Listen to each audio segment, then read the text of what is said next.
안녕하세요. 보타임의 미국 소식입니다. 5월 1일 헤드라인 뉴스를 전해드리겠습니다. 벌써 가정의 달이 돌아왔습니다. 외부 출입을 제대로 할 수 없지만 집안에서 가족끼리 재미난 일들을 만들어 가시기 바라겠습니다.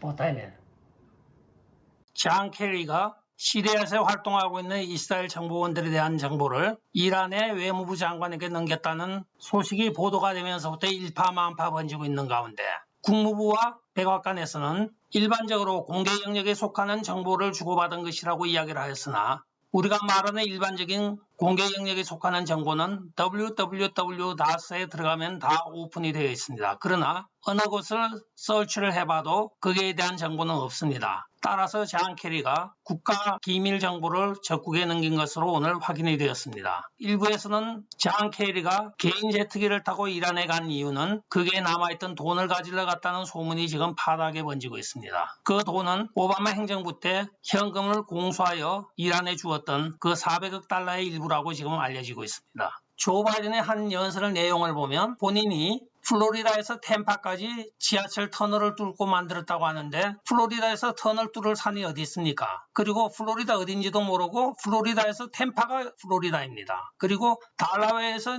뉴욕까지 만약에 내가 계속하였더라면 지금 전철이 완성되어 있을 것이라고 하는데 달라웨이에서 뉴욕까지 전철은 옛날 옛적에 다 되어 있습니다. 도대체 무슨 말을 하는지 횡설수설하고 있는데 여기에 모였던 많은 기자들이 조 바이든의 횡설수설을 통한 침해설에 대하여 한 줄의 기사도 올리지 않고 있는 것이 참으로 이상한 현상입니다. 오늘 IRS의 발표에 의하면 공화당 의원은 연 10만 불 미만을 버는 사람이 74%를 차지하고 있고 민주당 의원은 연 가계소득이 50만 불 이상인 사람이 65%나 된다고 합니다. 그간에 우리가 정설로 믿고 있었던 공화당은 귀족당이고 민주당은 서민당이라고 했던 관념이 완전히 거꾸로 되어 있는 것입니다. 즉 공화당은 금수저고 민주당은 흑수저라고 하였는데 실제적으로 이 데이터에 의하면 민주당이 금수저이고 공화당이 흑수저인 것입니다.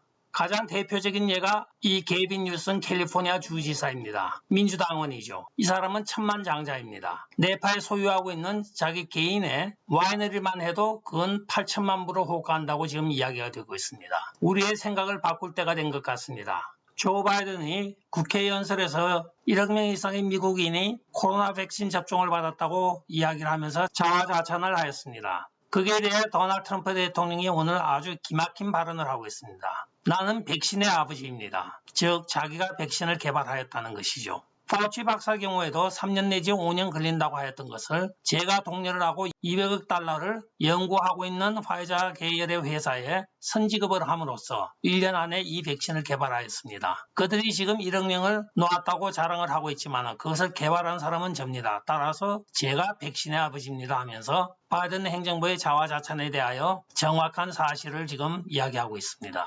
경찰들이 사표를 내는 관계로 미국의 치안이 점점 불안해지고 있습니다. 켄터키 루이빌에서는 2020년도에 188명의 경관이 사표를 내었으며 2021년 4월 30일 현재까지 45명이 추가로 사표를 내어 정인원이 1324명이 필요하다고 조직이 된 경찰서에 255명이 지금 현재 부족한 상태라고 이야기를 하고 있습니다. 한편 폭동이 끊이지 않고 있는 시애틀 워싱턴에서도 2020년도에 180명, 2021년도에 68명이 관두었습니다. 이에 따라 지금 폭동이 끊이지 않고 있는 루이빌과 시애틀 워싱턴의 경우에는 치안이 점점 불안해지고 있는 상황으로 치닫고 있습니다. 국립공원관리청이 7월 4일 시행되는 불꽃놀이를 공원 행사를 위한 종사자들과 방문객의 건강과 안전을 이유로 불허하였다고 합니다. 이에 따라서 사우스다코타 주지사인 크리스틴 노엄은 즉시 소송을 제기하라고 하여 사우스다코타 지방법원에 1차적으로 오늘 소송을 제기하였습니다.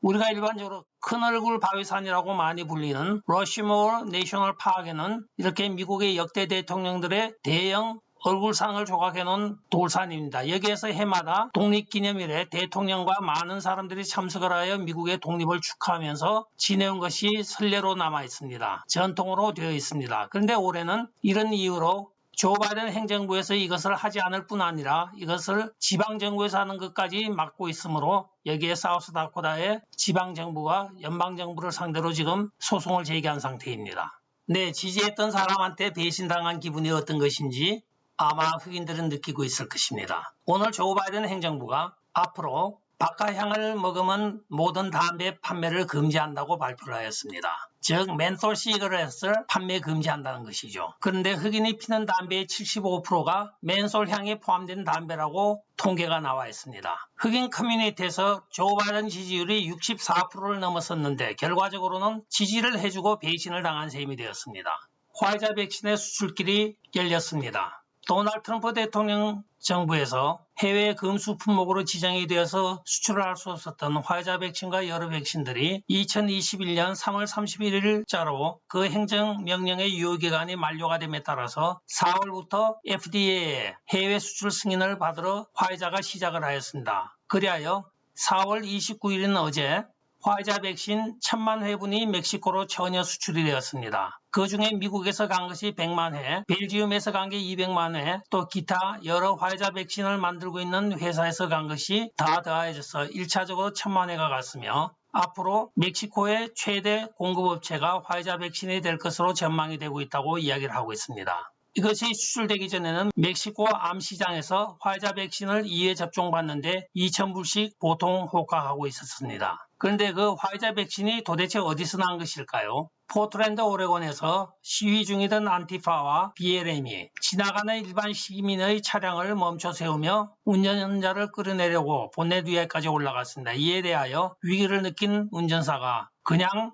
차를 속도를 줄이지 아니하고 달려나갔습니다. 아주 잘한 처사입니다. 경우에 따라서는 이렇게 끌려 내려가면 맞아 죽기도 하고 폭행을 당하기도 합니다. 미국 전체가 지금 무법천지가 되어가고 있습니다. 작년 5월 BLM 폭동 당시 2020년 5월에 미네아폴리스 경찰서에 불을 지른 것으로 확인된 딜런 라빈슨이라는 청년이 오늘 선고를 받았습니다. 유죄를 인정하고 형량을 감소받았으나 1200만 불의 벌금과 4년의 실형을 받게 되었습니다. 미국에서 연방정부에 불을 지르는 것은 굉장히 큰 죄에 속합니다. 젊은 혈기에 불을 질렀으나 자기 인생을 완전 망친 결과가 나오고 있습니다. 끝까지 시청해 주셔서 감사합니다. 좋아요, 구독, 알림 그리고 공유 부탁드리고 댓글 많이 부탁드립니다. 안녕히 계십시오.